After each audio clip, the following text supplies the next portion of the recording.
ہے ہی نہیں. یہ سوچ ہی نہیں کہ ہم اللہ کو یاد کرتے ہیں. ہمارے یہاں جو کانسیپٹ پایا جاتا ہے, جو فکر پائی جاتی ہے, اللہ کو یاد رکھنے والی. یاد کرنے والا مسئلہ کیا ہے؟ یعنی یاد کرنے کا مطلب یہ ہے کہ کبھی یاد ہے کبھی یاد نہیں رہے گا, کبھی خدا ذہن میں ہے کبھی خدا ذہن میں نہیں رہے گا.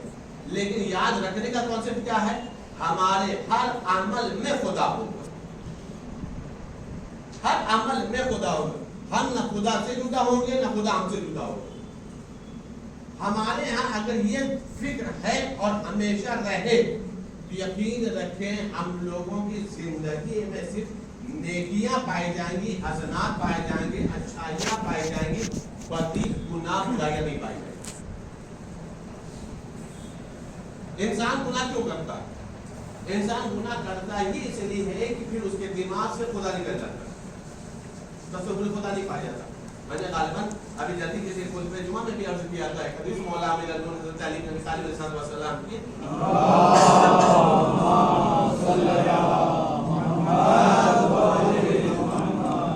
مولا نے پیش کیا تھا کہ یاد رکھو نیکی کر کے ایسے ہی بھول جایا کرو جیسے گناہ کرتے وقت اللہ کو بھول جاتے ہو. سمجھ میں آیا؟ اللہ کو یاد رکھنا, اللہ کو یاد کرنے کا فرق. مولا نے کیا فرمایا؟ نیکی کر کے ایسے ہی بھول جایا کرو جیسے گناہ کرتے وقت اللہ کو بھول جاتے. مطلب کیا؟ اگر گناہ کرتے وقت اللہ کو بھولے نہ ہوتے تو گناہ نہ کرتے. گناہ کرنا خود اس بات کی دلیل ہے کہ تم نے خدا کے لا الہ الا اللہ ہونے کا کلمہ ضرور پڑھا ہے لیکن وجود خدا سے اپنے آپ کو اس وقت آزاد کر دیا. کلمہ پڑھ کر کے مسلمان کہلا رہے لیکن اس وقت اپنے آپ کو اللہ سے جدا کر چکے ہو. اگر اللہ سے جدا نہ کیے ہوتے تو کبھی گناہ نہ کرتے. 11ویں امام نے کس انداز سے لوگوں کو سمجھایا, اٹھا تو جب تاریخ دیکھیں تو آپ کو سمجھ میں آئے گا کہ مولا کا بچپنا ہے. مولا کی زندگی 28 سال کی ہے اور اتفاق سے آج اس معصومہ کی روز شہادت ہے, ان کی بھی عمر مبارک 28 سال, جنہیں معصومہ ام سلام اللہ علیہ کہا جاتا ہے.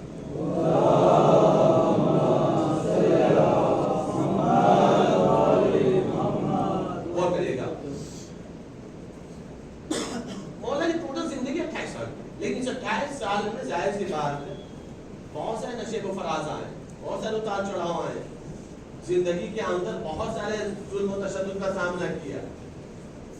متوکل کا زمانہ لیکن کوئی معمولی مسئلہ تھوڑی ہے. متوکل کا دور دیتا جو اپنے وقت یزید سے بھی بدتر تھا یا یزید تھا, کوئی معمولی مسئلہ نہیں ہے. اس موقع پر وہ شیعوں کی بھی حفاظت کرتے تھے, 11ویں امام ان کی جان مال کی حفاظت کرتے تھے, ان کے عقائد کی حفاظت کرتے تھے, ان کے ایمان و اعمال کو مضبوط اور مستحکم بنانے کی تعلیمات دیتے تھے. تعلیم بتانے کی بچپنا ہے, کم سنی. اور 11ویں امام اپنے لہجے میں انداز بتا رہا ہوں, سمجھیے گا اس بات کو کہ روڈ کے کنارے کھڑے ہو کر کے مولا رو رہے, مولا رو رہے, غور کریے گا, مولا رو رہے, اور وہیں کنارے پہ کچھ بچے کھیل بھی رہے. ظاہر سی بات ہے کھیلنے والی ایک عمر ہوتی ہے, کھیلنے والی ایک عمر ہوتی ہے. بھائی کسی میدان میں گراؤنڈ میں سامنے سارے بچے کھیل رہے لیکن مولا کے کنارے رو رہے. ادھر سے مولا کے ایک صحابی جن کا نام بہنو لدانا ہے, ان کا گزر ہوا, دیکھا فرزند رسول رو رہا ہے, سارے بچے کھیل رہے. آئے قریب آنے وقت کا فرزند رسول آپ کیوں رو رہے ہیں, آپ بچوں سے کیوں نہیں کھیل رہے؟ جیسے بہنو لدانا نے کہا کہ مولا اور چیخ چیخ کر کے رونے لگے, اور چیخ چیخ کر کے رونے. میں کیا عرض کر رہا ہوں کہ مولا نے ایک ایک سانس لوگوں کو آخر سے یاد دلائی, ایک ایک لمحہ مولا نے خدا سے لوگوں کو جوڑا. مولا آپ کو ان کے ساتھ نہیں کہنا تھا کام کرے, روئیے نہیں, میں آپ کے لیے بازار سے جا کر کے کھلونے لائے دیتا ہوں. دیکھیے وہ بھی ایک صحابی ہے, مولا کا جانے والا ہے, فرزند رسول کی آنکھ میں آنسو دیکھے اسے برداشت نہیں ہو رہا, وہ اپنے حساب سے شفیقانہ رویہ اختیار کر رہا, محبت بھرا رویہ استعمال کر رہا, ایک اچھا کردار ادا کر رہا کہ فرزند رسول اس عمر میں رو کیوں رہے. جیسے کہ مولا رک جائیے, ہم آپ کے لیے کھلونا لیے لے آتے, آپ روئیے نہیں, ان کے ساتھ نہیں کھیلنا, نہ کھیلیے, ہم آپ کے لیے کھلونا لاتے ہیں, آپ اس کھلونے سے کھیلیے. کھلونے کا لفظ بتا رہا ہے کہ ظاہر بات اتنی ہی چھوٹی عمر تھی کہ جہاں پہ مولا کھلونا سے کھیل سکتے تھے. کھلونے سے ہم اور آپ تو نہیں کھیلیں گے نا, رات کو تو نہیں کھیلنے والی ہے، بہت ہی چھوٹا بچہ ہوگا 3 سال 4 سال ایسے ہی بچوں کو کہتے ہیں نا کھلونے سے کھیلنے والے. کیا مولانا مجھے کھلونا لے کے آ رہے ہیں، آپ ان سے سیکھے نہیں کہ مولانا اور چیز سیکھے ضرور. آج کیوں نہیں بولو مولانا دیکھیے میں نے آپ کو دل نہیں دکھایا، دل آزادی نہیں کی، ہم نے آپ کو تکلیف نہیں کو، ہم نے تو آپ کو روتا ہوا دیکھا تو ہم رک گئے، اور ہم نے اپنے حساب سے کوشش کیا ہے تاکہ آپ چپ ہو جائیں، خاموش ہو جائیں، ہم آپ کے دل کو خوش کر دیں. ہم نے آپ کو کھیلنے کی تجویز دی، آپ نے منع کر دیا. ہم نے کھلونا لانے کی بات کی، آپ اس پہ بھی رو رہے. مولا وجہ کیا؟ مولا نے فرمایا میں تمہارے اوپر نہیں رو رہا ہوں، تمہاری بات پر بھی نہیں رو رہا ہوں، تم نے ہمیں تکلیف دی ہے اس پہ بھی نہیں رو رہا ہوں، تم نے مجھے تکلیف پہنچی، کوئی تکلیف نہیں پہنچی. مولا پھر کہا میں قرآن کریم کی آیت کو دیکھ رہا ہوں اس کے بعد رو رہا ہوں. مولا کون سی قرآن کریم کیا ہے؟ کہ خدا متعالی قرآن کریم ارشاد فرماتا اے بنی آدم، اے اولاد آدم، کیا تم یہ سمجھتے ہو کہ ہم نے تمہیں بے مطلب پیدا کر دیا ہے، بے مقصد پیدا کر دیا ہے؟ ہمیں کوئی کام نہیں تھا، ہم اٹھا کر کے آدم بنا دیا اور تمہیں پیدا کرنا شروع کر دیا. ہم نے تمہیں بے مطلب بے مقصد اور آپس نہیں پیدا کیا، ہم نے تمہیں اس لیے پیدا کیا ہے تاکہ تم ہماری عبادت کرو. بے مطلب نہیں پیدا کیا. روک کے میں ایک بات عرض کر دوں، معذرت کے ساتھ مؤدبانہ ہے، پہلے ہی سوری بول دے رہا ہوں، پھر بھی اگر کسی غلطی تو معاف فرما دیجیے. میں نے بار بار ایک سینٹنس بولا ہے کہ کھیلنے کی عمر ہوتی ہے، کھیلنے کی ایک عمر ہوتی ہے، لیکن یہ عمر کھیلنے والی 1400 سال پہلے تھی. ابھی تو شاید ہر عمر کے لوگ کھیلتے ہیں.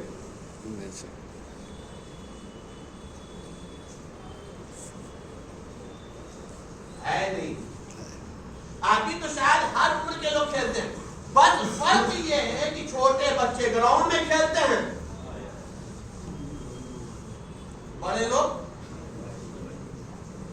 ہم نے نام نہیں لیا کھیلتے ہیں یا نہیں کھیلتے، لیکن نماز پڑھنے کے لیے آئے. دیکھیے یہاں پہ سچ بھی بولنا ہے، کچھ بھی کر دیں سچ ہی چلے گا. کھیلتے ہیں نا، قرآن کہہ رہا ہم نے تمہیں کھیلنے کے لیے نہیں پیدا کیا، ہم نے تمہیں اللہ کی عبادت کرنے کے لیے پیدا کیا. طالب پولو نے جملہ فرمایا، مولا اس عمر میں اس قدر خوف خداوندی، اس عمر میں اس قدر آپ اللہ سے ڈرتے ہیں، ابھی تو آپ کی عمر ہی کیا ہے؟ مولا نے فرمایا میں نے اپنی مادر گرامی کو چولہے میں آگ جلاتے ہوئے دیکھا ہے، چولہے میں آگ روشن کرتے ہوئے دیکھا. کا مولا مطلب کیا؟ کہ میری مادر گرامی جب چولہے میں آگ روشن کرتی ہیں تو ایک ساتھ بڑی لکڑیوں کو نہیں جلا دیتی، پہلے چھوٹی چھوٹی لکڑیوں کو جلاتی، جب اس میں آگ پکڑ لیتی ہے تب بڑی لکڑیوں کو اس کے حوالے کرتی ہے. خداوند عالم بھی جہنم کو ایسے ہی نہیں بھر دے گا، پہلے چھوٹے چھوٹے گنہگاروں کو جلائے گا، جب آگ بھڑکنے لگے گی تو بڑے بڑے گنہگار ڈالے گا. اور فرمایا کس انداز سے مولانا نے سمجھایا آخر، جبکہ علیہ باللہ استغفر اللہ آل محمد کو اس نے آگ سے کوئی مطلب ہے، نہ کوئی سروکار ہے، نہ ان کے لیے ہے، نہ ان کے چاہنے والوں کے لیے. یہ بھی بتا دوں ان کے محبوں کے لیے نہیں، ان کی ولایت کو قبول کرنے والوں کے لیے نہیں ہے. لیکن مولا کے اندر کا خوف یہ بتا رہا ہے کہ آل محمد کی نگاہیں بھڑکتی ہوئی جہنم کو دیکھ رہی، روشن جہنم کو دیکھ رہی ہیں. یاد رکھیں جس کو علم ہوتا ہے کہ ڈینجر چیز کیا ہے وہی ڈرتا ہے، خطرناک چیز کیا ہے وہی ڈرتا ہے. ایک خدا نہ خاصا سانپ یہاں پر آئے، روڈ پر ایک سانپ چلتا ہوا، چھوٹا بچہ ہو وہ چمکتی ہوئی جلد کو دیکھ کر کے دوڑے گا پکڑنے کے لیے. کیوں؟ اس لیے کہ اسے سانپ کے ڈینجر ہونے کا علم نہیں ہے. وہیں اس کے والد کھڑے ہوں گے تو اس کا ہاتھ پکڑ لیں گے، بیٹا جسے تم چمکتی ہوئی جلد سمجھ رہے ہو وہ مضر جانور ہے، کاٹ لے گا تو انسان بچے گا نہیں. بچہ کیوں نہیں ڈرا؟ باپ کیوں ڈرا؟ ڈرنے کے لیے معرفت کی ضرورت ہوتی ہے.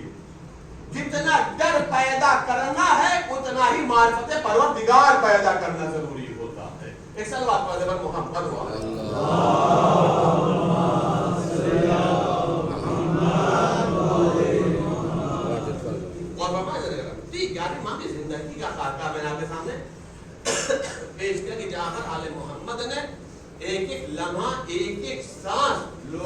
آخرت سے قریب کیا, لوگوں کو آخرت سے جوڑا ہے. اس لیے تو تم آپس نہیں پیدا کیے ہو گئے, بے مطلب نہیں پیدا کیے ہو گئے. تمہارے پیدائش کیا, تمہاری ولادت کا, تمہاری تخلیق کا مقصد یہ ہے کہ تمہارے اندر معرفت پروردگار ہونا چاہیے, خوف پروردگار ہونا چاہیے, اللہ کے قریب ہونا چاہیے. اگر اللہ سے قریب ہو تو تم نے اپنی مقصد زندگی حاصل کر لیا, اور اگر تم نے مقصد زندگی حاصل کر لیا ہے تب وہاں کی زندگی جنت والی زندگی. لیکن اگر تم نے اپنی زندگی کو کھیل کود, تماشا, گپ شپ, غیبت, تہمت, جھوٹ, بہتان, الزام, ٹائم پاس وغیرہ میں گزارا ہے تو یہاں کی زندگی تو بہرحال ہنسنے ہنسانے والی ہے, گزر ہی جائے گی. نتیجہ وہاں پر انسان کبھی افسوس ملے گا, انسان وہاں پر اپنے ہتھیلی کو ملے گا. کیوں ملے گا؟ اس لیے کہ اللہ نے جو ہمیں زندگی دی تھی ہم نے اس زندگی کو یوز نہیں کیا, ہم نے اس زندگی کو اچھے ڈھنگ سے استعمال نہیں. میں نے اکثر بات عرض کی ہے کہ اعمال سے بری ذمہ نہیں ہو سکتے, اعمال سے بری ذمہ نہیں ہو سکتے, اور عقائد کا مستحکم ہونا ضروری ہے, مضبوط ہونا ضروری ہے. عقائد میں کوئی مسئلہ نہیں, کوئی کمپرومائز نہیں, کوئی صلح سلامتی نہیں, کچھ بھی نہیں, 100% پیور عقائد. اعمال کا کیا مطلب ہے؟ اعمال سے بری ذمہ نہیں ہے, اعمال انجام دینا ہے, بچا لانا. خدا نخواستہ کچھ کوتاہی ہو گئی, اس کے لیے اللہ نے اعمال کا دفتر بند نہیں کیا کہ اپنے پیچھے جو چھوڑے ہو اس کے ذریعے سے ان اعمال کو پورا کرا سکتے. نماز چھوٹ گئی ہے, پیسہ دے کر کے اجرت پر نماز پڑھوا لو. روزہ چھوٹ گیا, اجرت دے کر کے روزہ رکھوا لو. حج واجب تھا نہیں کیوں, کسی کو نائب حج بنا کر کے بھیج دو. تم تو زکات نہیں نکالا تھا, مرنے کے بعد بچوں سے نکلوا لو. وہ سارے مسائل ہو سکتے ہیں, وہ سارے مسائل ہو سکتے ہیں. لیکن انسان جب تک زندہ ہے اعمال سے بڑی ذمہ نہیں. چھٹے امام حضرت امام جعفر صادق علیہ السلام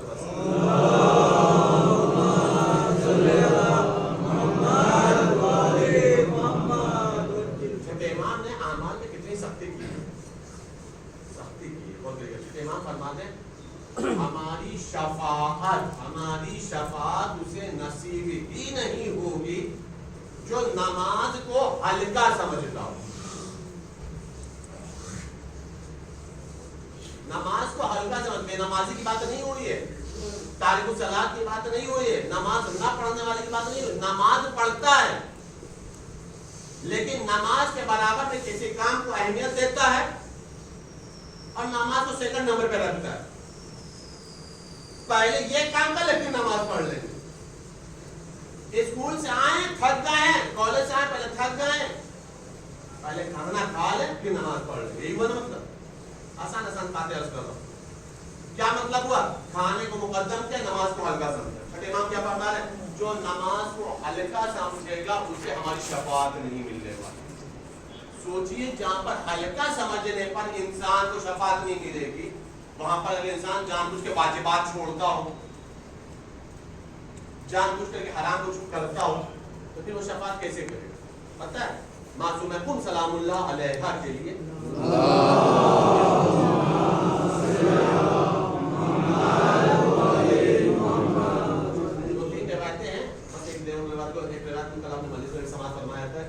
شیعوں کی شفاعت کرنے سے شیعہ جنت چلے. اب امام کی یہ حدیث ہے کہ ہماری بہن کی شفاعت کی بنیاد پر کثیر تعداد میں لوگ شیعہ جنت میں چلے جائیں گے.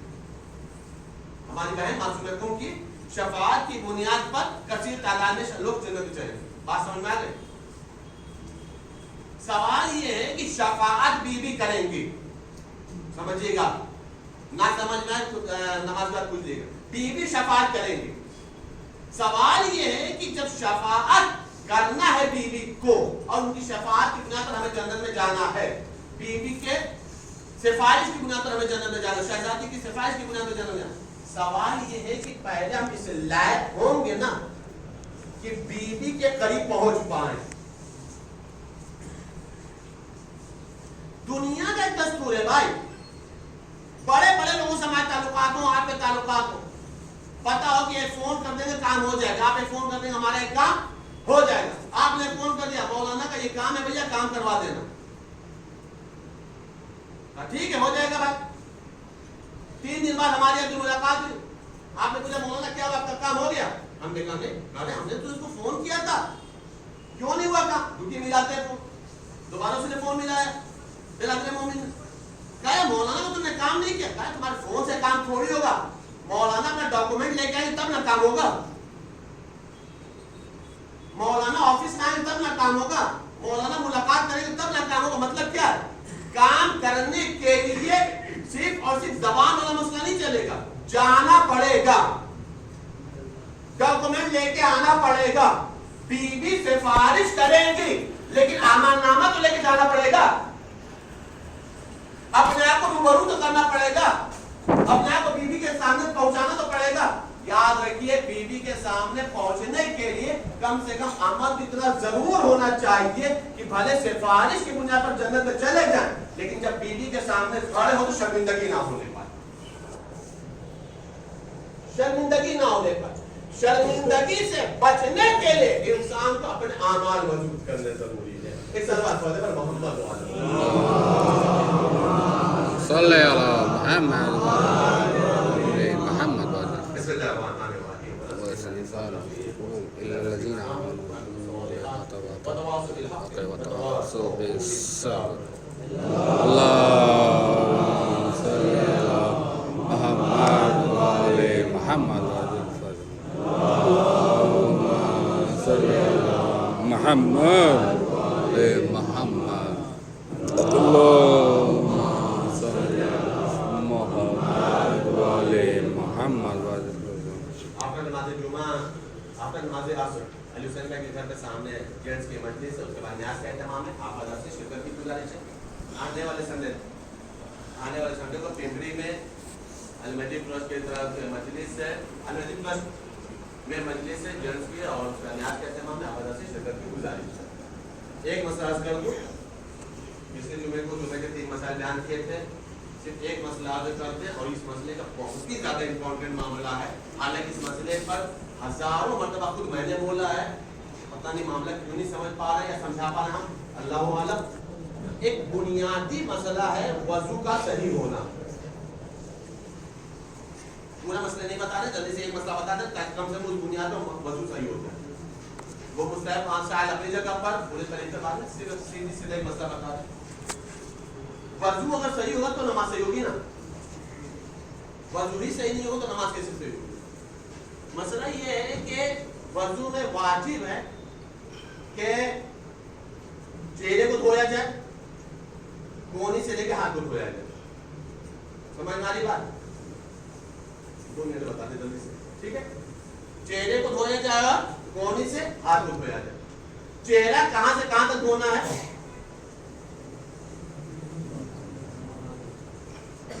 بال کے اگنے کی جگہ سے لے کے لینتھ میں، لمبائی میں، یہ ٹھڈی تک، ٹھیک ہے؟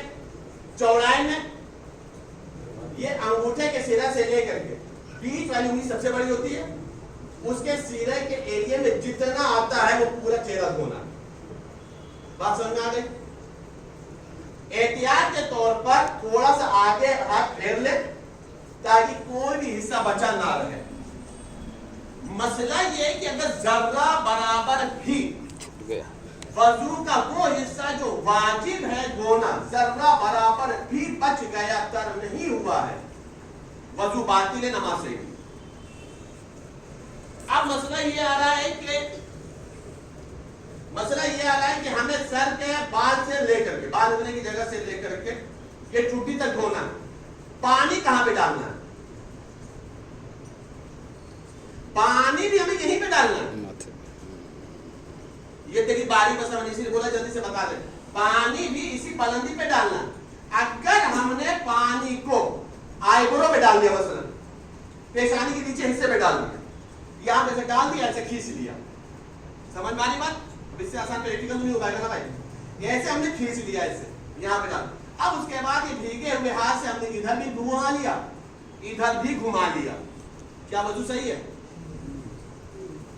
وضو باطل۔ وضو کیا ہے؟ باطل ہے، یعنی پانی بھی یہیں پر ڈالنا ہے، بیچ کے حصے پہ یا نیچے کے حصے پہ اگر ہم پیشانی پہ پانی ڈال رہے ہیں تو وضو صحیح نہیں ہے۔ یہ ہو گیا واجب چہرہ۔ بعد انشاءاللہ کل اگلے جمعے کو بتا دیں گے. اس کے بعد مسئلہ ہے کونی. مستحب طور پہ پہلے 2 مرتبہ یا گھٹے سے ہاتھ دھو لیتے ہیں. اب معاملہ یہ کہ کونی سے ہم پانی ڈال رہے ہیں, آئے یہاں تک اگر ہاتھ چلائیں تو وضو صحیح ہے؟ نہیں, وضو صحیح نہیں ہوگا. یہ ہم نے مستحب کے طور پہ دھلا تھا. واجب یہ ہے کہ کونی کے تھوڑا سا اونچا لے لیں تاکہ پھر وہاں پہ بھی اطمینان ہو جائے کہ ہم نے پورا کونی کر لیا. وہاں سے لے کر کے انگلی کے سیرے تک پورا حصہ ہمیں دھونا ہے. پورے حصے کو ہمیں کرنا, کور کرنا.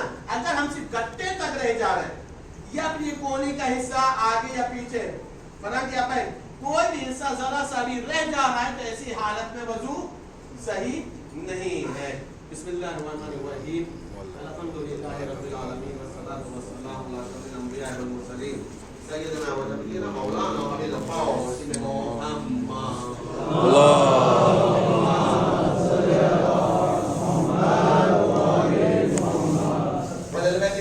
الطاهرين المعصومين اما بعد فقد قال الله تبارك وتعالى في القرآن الكريم بسم الله الرحمن الرحيم ان الله وملائكته يصلون على النبي يا ايها الذين امنوا صلوا عليه وسلموا تسليما. اللهم صل على محمد وعلى محمد. اللهم صل على سيد المرسلين وشفيع المذنبين نبينا محمد صلى الله عليه واله وسلم.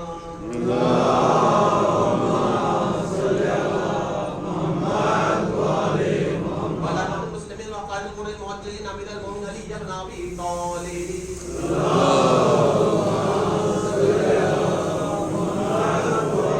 وعلى سيدة النساء العالمين وبذلة خادم النبي سيدتنا فاطمة بنت رسول الله صلوات الله عليها.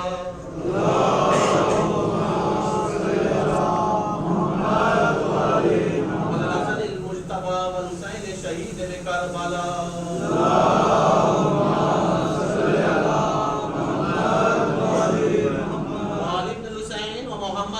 علی.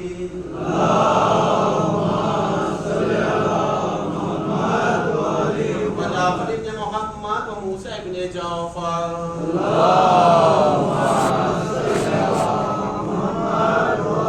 وعلی ابن موسی و محمد ابن علی.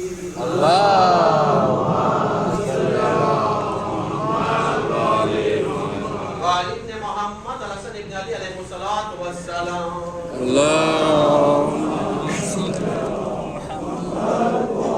اللهم صل على مولانا صاحب الزمان.